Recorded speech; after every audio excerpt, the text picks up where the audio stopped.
Bueno, hola chicos. Bueno, lo que quiero hacer con este video, perdón un poquito si va a haber un poco de desprolijidad, van a haber un poquito de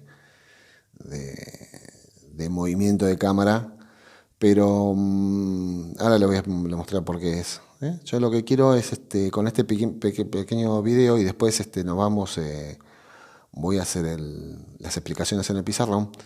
Lo que quiero es mostrarle cómo se va haciendo el análisis de distribución de cargas para ver, porque yo en principio lo que les dije fue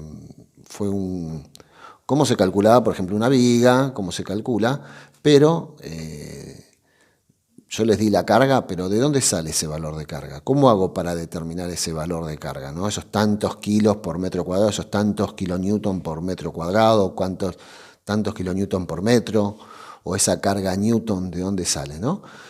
Bueno, yo lo que voy a hacer, les voy a hacer solamente dentro del poco tiempo que tenemos, va a ser una explicación muy simple del típico caso de un entrepiso de madera, ¿no? O cómo llegan las cargas, cómo analizar las cargas para calcular lo que es el entrepiso, los cabios, la viga y la columna, ¿no?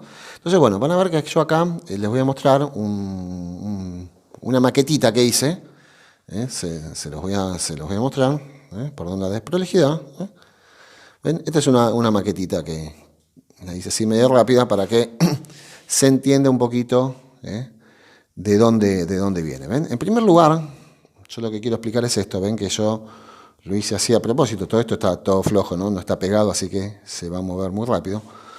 Lo primero que quise mostrar también es esto, el tema del piso, ¿no? Y de dónde sale el cálculo, por qué yo voy a considerar cada vez que calculo, por ejemplo, las tablas, pues yo esto también lo tengo que calcular las tablas, el entablonado, que el entablonado, ¿qué va a pasar? Va a descargar sobre los cabios, y en los cabios lo que va a pasar, va a descargar en algunos casos sobre la viga, en este caso va a descargar directamente sobre la columna, pero descargan sobre la viga, y la viga manda la carga hacia la columna, y la columna, por supuesto, a la base, y la base la distribuye en el suelo, ¿no? En definitiva, todo tiene que llegar al suelo.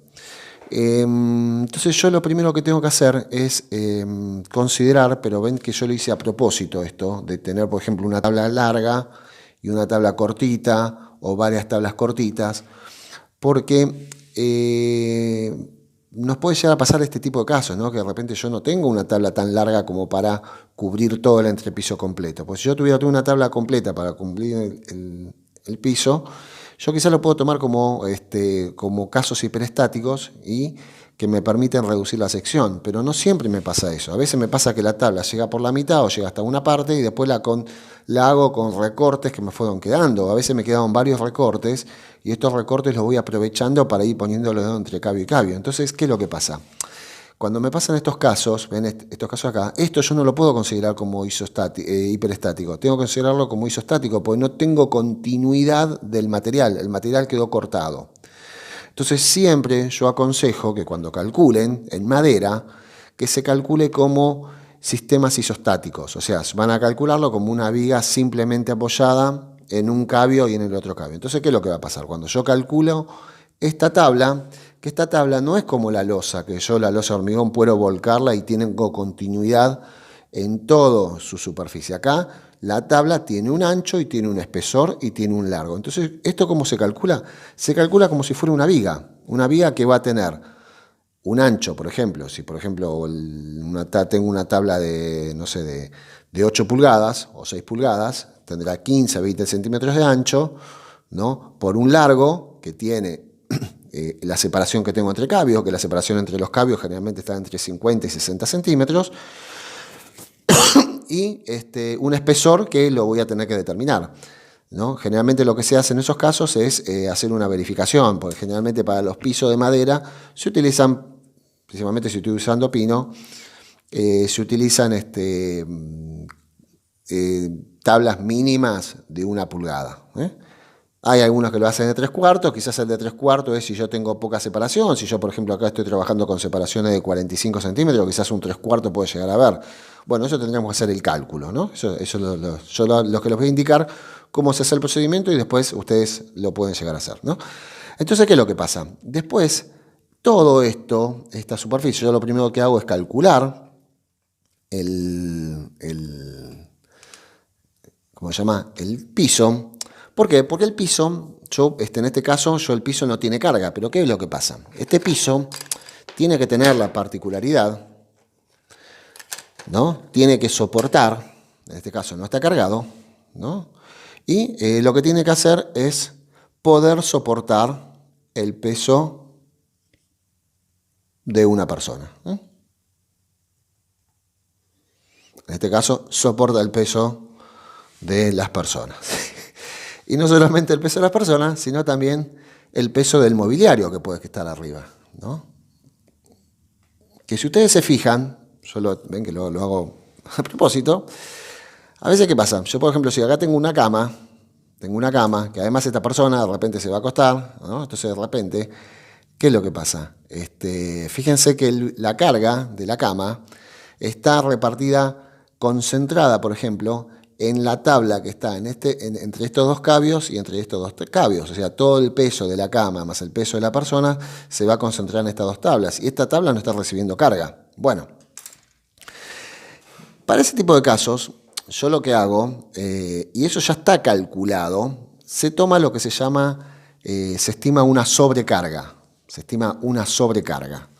Donde todo esto que yo les estoy mostrando acá, o que por ejemplo no siempre las personas se apoyan sobre justo donde están los cabios. No se apoyan, se pueden apoyar acá, se pueden apoyar con un pie en otro pie, o si no, simplemente se apoyan siempre en el medio de la tabla que está entre medio de los dos cabios. Bueno, eso tiene que soportar la carga. Y todo este peso, ¿qué es lo que va a estar? Se va a estar distribuido, más allá de que tenga que soportar el peso, las tablas que conforman el entrepiso, lo tienen que soportar los cabios, ¿eh? Entonces, ¿cómo hacemos para calcular la carga de toda esta sobrecarga más la carga del piso? ¿Cómo hacemos primero, para saber cuánto es la carga que recibe el cabio y cómo es la carga que recibe la viga y después el posterior descarga hacia las columnas? Bueno, ahora yo esto que lo hice un poco medio ameno, que sea, lo voy a explicar de una manera más seria. Lo voy a explicar de una manera más seria. Entonces lo voy a ver con